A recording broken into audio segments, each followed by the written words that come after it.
नमस्कार दोस्तों, history journey में आपका स्वागत है। आज हम बात करेंगे एक ऐसे सुल्तान के बारे में जिसकी हत्या का षड्यंत्र उसके भतीजे द्वारा रचा गया था।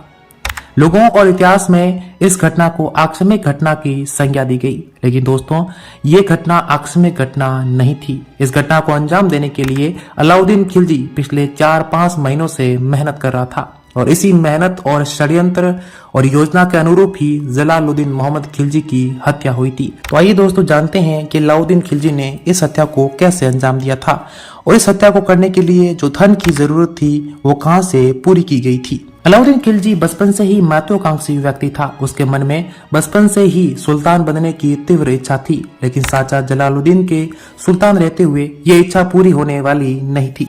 लेकिन अलाउद्दीन खिलजी जब जवान हुआ तो उस समय उनके अमीरों ने कान भरने शुरू कर दिए। अमीरों ने कहा कि आपसे योग्य व्यक्ति दिल्ली की तख्त पर बैठने के लिए नहीं है। इसलिए अलाउद्दीन खिलजी की महत्वाकांक्षा भी जाग उठी, लेकिन इस महत्वाकांक्षा को पूरा करने के लिए धन की आवश्यकता थी, क्योंकि सेना धन के बिना तैयार नहीं की जा सकती थी।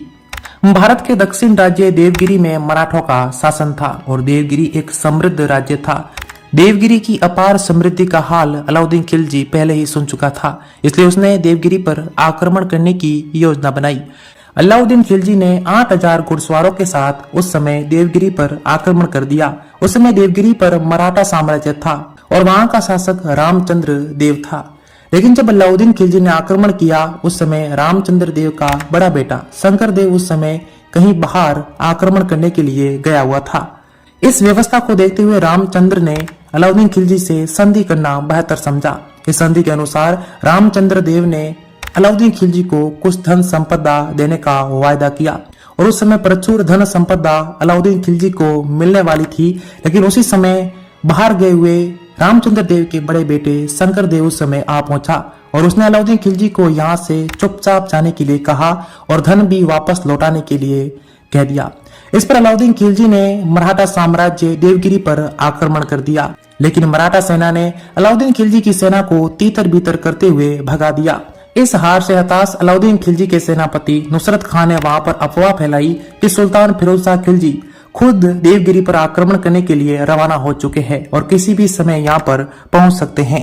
इस अफवाह को रामचंद्र देव ने सत्य मानकर दुर्ग की घेराबंदी कर दी, लेकिन दुर्ग में रसद सामग्री की कमी आ गई और विवश होकर रामचंद्र देव ने अलाउद्दीन खिलजी से संधि कर ली। इस संधि के अनुसार अलाउद्दीन खिलजी ने पिछली बार के मुकाबले इससे भी 2 गुना ज्यादा धन प्राप्त किया और इतना धन प्राप्त किया कि इस धन को आंकड़ों से नहीं जोड़ा जा सकता। इसका विवरण भी नहीं है, क्योंकि अपार धन था और इसका रिकॉर्ड रखना बेहद ही मुश्किल काम था। देवगिरी के आक्रमण से अलाउद्दीन खिलजी ने वो सभी साधन जुटा दिए जो एक सुल्तान बनने के लिए आवश्यक थे। बस अब उसे एक मौके का इंतजार था। देवगिरी की अपार धन संपदा के साथ अलाउद्दीन ने तेजी के साथ कड़ा का मार्ग पकड़ा। उस समय सुल्तान ग्वालियर में ठहरा हुआ था और यहीं पर पहली बार उसे जानकारी मिली कि अलाउद्दीन ने उसे बिना पूछे अब तक क्या किया और कितनी संपदा के साथ वापस लौट रहा है। मलिक अहमद सफ ने सुल्तान को सही सलाह देते हुए निवेदन किया कि चूंकि धन मनुष्य को उन्मत्त बना देता है और अलाउद्दीन पुराने विद्रोही अमीरों से घिरा हुआ है, अतः आपको आगे बढ़कर रास्ते में उसे रोककर धन संपत्ति पर अधिकार कर लेना चाहिए। परंतु सुल्तान ने उनकी सलाह पर ध्यान नहीं दिया और दिल्ली वापस लौट गया। अलाउद्दीन को शाही दरबार में उपस्थित अपने भाई अलमास बेग से दरबार की सारी सूचनाएं मिलती रही। उसने सुल्तान को भुलावे में रखने के लिए देवगिरी पर आक्रमण करने के लिए क्षमा मांगी और क्षमा मिलते ही संपूर्ण संपत्ति सहित दिल्ली आकर सुल्तान की सेवा में उपस्थित होने का वचन दिया। सुल्तान ने इस बार भी अलाउद्दीन का विश्वास कर लिया और अलाउद्दीन कुशलतापूर्वक कड़ा मानिकपुर पहुंच गया। इसके बाद उसने अत्यधिक कुशलतापूर्वक तैयार की गई योजना अनुसार सुल्तान को कड़ा आने के लिए राजी कर लिया।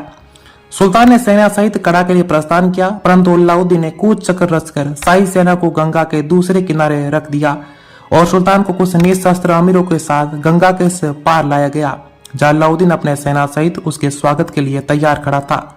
सुल्तान की नाव किनारे पर पहुंचने पर अलाउद्दीन ने नाव पर जाकर सुल्तान से क्षमा याचना मांगी। सुल्तान ने उसे गले लगाकर उसे माफ कर दिया। इसके बाद जब सुल्तान नाव से उतरने के लिए आगे बढ़ा तभी अलाउद्दीन के संकेत पर सुल्तान पर घातक प्रहार किया गया।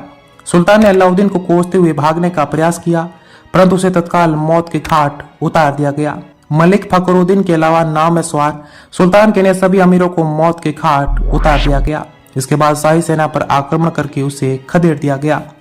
अहमद शब शेष सेना के साथ दिल्ली पहुंचने में सफल रहा। 20 जुलाई 1296 ईस्वी के दिन अलाउद्दीन ने अपने आप को सुल्तान घोषित कर दिया।